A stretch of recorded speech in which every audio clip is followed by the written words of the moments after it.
Hello friends, నేను creamy fertiliser చేశాను. ఎలా చేశానంటే ఆవ చెక్క, నువ్వు చెక్క, వేరుశనగ చెక్క, టీ పొడి కలిపి, మట్టి పేడ కలిపి, కొద్దిగా ఈ ఆకుల కంపోస్ట్ కూడా చూడండి, ఆకుల కంపోస్ట్ కూడా కలిపేశాను. క్రీమీ పేస్ట్ లాగా చేశాను. కొద్దిగా మట్టి బాగా కలిపాను.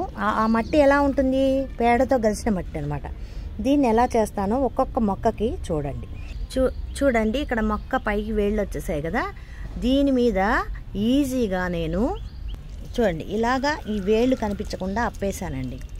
సో ఎరువుతో కలిపిన మట్టి పేడని క్రీమీ పేస్ట్ లాగా ఈ ఫెర్టిలైజర్కి, ఈ మొక్కకి నేను అప్లై చేశాను. మళ్ళీ అప్లై చేసి చూపిస్తాను. చూడండి, ఇక్కడ ఇలా అప్లై చేశాను, వేళ్ళు కనపడకుండా ఈ మొక్కకి. సో దీనివల్ల ఏమవుతుంది, బాగా ఎరువు అనేది మట్టి పేడతో సహా చెట్టులోకి దిగిపోతుంది. ఇప్పుడే నీళ్లు పోసాను కాబట్టి భూమి తడిగా ఉంది. చూడండి, ఇప్పుడే నీళ్లు పోసాను కాబట్టి భూమి తడిగా ఉంది. ఈ మొక్క ఈజీగా దీన్ని పీల్చుకోవడం అనేది జరుగుతుంది. This is the best creamy fertilizer for plants. ఓకేనా ఫ్రెండ్స్? సో ఈ మొక్కకి ఇలా వేసేస్తున్నాను ఫ్రెండ్స్. ఇలా వేసి ఇలా అనేస్తే మొత్తం నువ్వు చెక్క అన్నీ దిగిపోతాయి.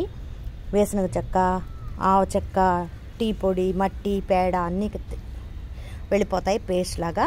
ఓకేనా friends? Please like, share and subscribe my channel friends. Thank you friends.